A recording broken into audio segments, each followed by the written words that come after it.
ఓ పక్కనేమో ఆంధ్రాలో పెట్టుబడులకు సంబంధించి రావాలని కోరుకుంటూ చంద్రబాబు గారు నానా తిప్పలు పడుతుంటారు.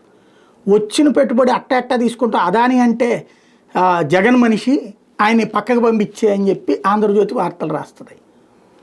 ఇంకా వాళ్ళని ఎందుకు వేధించమని రాస్తుంది. ఇప్పటికే వాళ్ళు వార్తలు రాసినందుకు అనేక మందిని వేధిస్తున్నారు కాబట్టి ఇప్పుడు ఏం చేస్తారో తెలియదు. అదానికి అడ్డు లేదా, ఇది స్టోరీ ఆంధ్రజ్యోతి రాసింది. జగన్ పాలనలో మన్యంలో 3 హైడ్రో ప్రాజెక్టులు పెట్టారు. అదే బాటలో షిర్డీ సాయికి ఒక ప్రాజెక్టు, మొత్తం 2000 ఎకరాలు కేటాయిస్తూ ఉత్తర్వులు, గిరిజన చట్టాలు ఉల్లంఘించి మరీ కేటాయింపు, కూటమి ప్రభుత్వం వచ్చాక కూడా చర్యలు కరువు, గతంలో గిరిజనుల ప్రయోజనాల కోసం బాక్సైట్ లీజులు రద్దు చేసిన చంద్రబాబు, నేడు అధికారుల తీరు విరుద్ధంగా ఉన్న విమర్శలు, కొత్తగా మరో 2 ప్రాజెక్టులకి సిఫార్సు. ఇక్కడ గిరిజన ప్రాంతాలలో గనులు తవ్వద్దన్నారు కానీ పవర్ ప్రాజెక్టు పెడితే ఏమవుతుంది? పవర్ ఉత్పత్తి అవుతుంది. అది వద్దు అంటే ఏంటి ప్రయోజనం?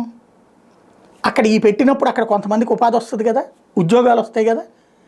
అక్కడ ఏమన్నా వాళ్ళ భూమిని లాగేసుకుంటుంటే తప్పు అవుతుంది, నెంబర్ 1. రెండోది, అదాని లాంటి వాడు వచ్చి పెట్టుబడి పెడుతుంటే దాని మీద పడేడవడానికి లేవన్నా డీప్ స్టేట్లో పార్టీ ఏమో అర్థం కావట్లా.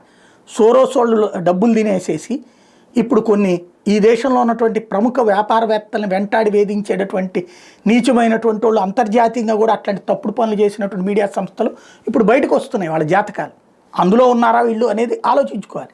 ఎందుకంటే అదాని అనేవాడు పెట్టుబడి పెట్టాలి మొర్రో అని అనేక రాష్ట్రాలు కొట్టుకు చేస్తుంటే అదాని పెట్టుబడిని అదానికి ఇచ్చిన అనుమతులు కూడా నెగిటివ్గా రాసుకుంటుంటే ఇంకేమన్నా. అందులో ఇంకోటి ఏంటి, అక్కడ పవర్ ప్రొడక్షన్ కావాలా.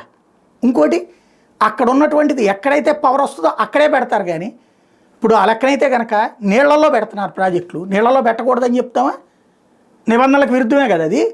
నిబంధనలను మార్చుకుంటాం. నిబంధన అనేది మనం తయారు చేసుకునేది. ఆ లెక్కనైతే రోడ్లు వేయకూడదు, అక్కడ అడవిని అడవిలాగానే ఉంచాలా.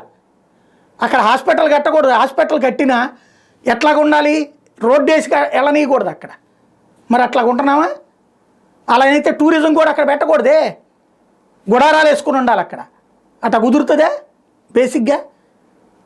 కాబట్టి ఇక్కడ సమస్యల్లో ఏంటంటే ప్రభుత్వాన్ని అంటే కుక్క తోక నోపాలి, తోక కుక్కని ఓపాలన్న ప్రయత్నం జరుగుతుంది.